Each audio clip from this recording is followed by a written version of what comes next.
Deer মাধ্যমিক পরীক্ষার্থী 2026, তোমাদের হাতে একদম আর সময় নেই। ফাইনাল পরীক্ষা একেবারেই তোমাদের দরজাতে ঠকঠক করছে। তো তোমরা হয়তো প্রত্যেক খবর পেয়েছো 14 তারিখে টেস্ট পেপার বার হচ্ছে। তো আমি এবিটিএ টেস্ট পেপারটা প্রেফার করি, সমস্ত টেস্ট পেপারই ভালো।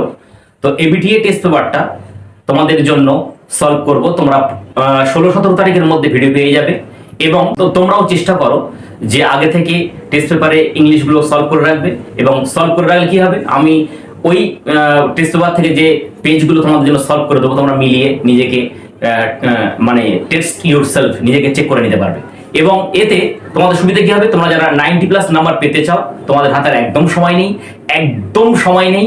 সেই জন্য তোমরা এখন থেকে পুরো তোমরা আর নভেম্বর মাসের আর মাত্র 15টা দিন, ওপারে ডিসেম্বর মাসটা পুরো পাবে, আর জানুয়ারি মাসটা পুরো পাবে, কিন্তু 2 তারিখ থেকে পরীক্ষা শুরু।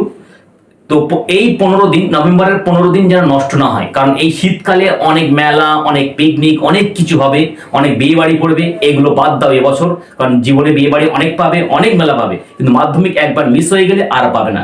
সেই জন্য তোমরা যত দ্রুত সম্ভব নিজের মাইন্ড সেট করো, কারণ যেহেতু টেস্ট দিয়ে তোমরা উঠেছো, একটু মনে হবে যে একটু ঘুরে আসি, একটু পিকনিক না, একদম একটা দিন কোনো রকম একটু বন্ধুদের সাথে কথা বলে একটু ঘুরতে যাও, জাস্ট হালকা মেজাজে।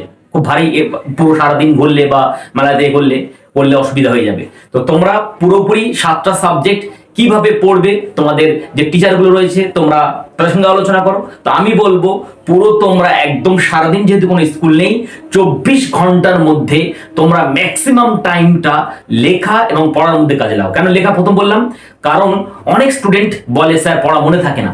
আমি তাদের বলবো যাদের পড়া মনে থাকে না, তোমরা পড়াগুলো দেখে দেখে পড়ে পড়ে মুখস্থ করে করে লিখে লিখে মুখস্থ করো। লিখে লিখে মুখস্থ করলে তোমরা কি পাবে, এটা প্রমাণিত যে লিখে মুখস্থ করলে যখন তুমি পরীক্ষার হলে পেন দিয়ে লিখবে, তখন তোমাদের লেখা আটকাবে না। কারণ আমরা নিজেরাও পরীক্ষা দিয়েছি, আমি নিজেও প্রচুর লিখে লিখে প্র্যাকটিস করেছি। সেই জন্য তোমরা লিখে লিখে প্র্যাকটিস করো। লিখে লিখে প্র্যাকটিস করলে তোমাদের প্রত্যেকটা সাবজেক্ট আমি বলছি ভালোভাবেই তোমরা পরীক্ষা দিতে পারবে। শুধু যদি মুখস্থ করো, পরীক্ষার হলে গিয়ে ভুলে যাবে, এটা মাথায় থাকে যেন। তোমরা লিখে লিখে এখন থেকে প্র্যাকটিস করো এবং টাইম মেনটেন করার চেষ্টা করো। তো তোমরা এই চ্যানেলটা সাবস্ক্রাইব করে নাও এবং তোমার বন্ধুদের সঙ্গে শেয়ার করে দাও, যাতে তোমরা এবং বন্ধুরা সবাই উপকৃত হয়।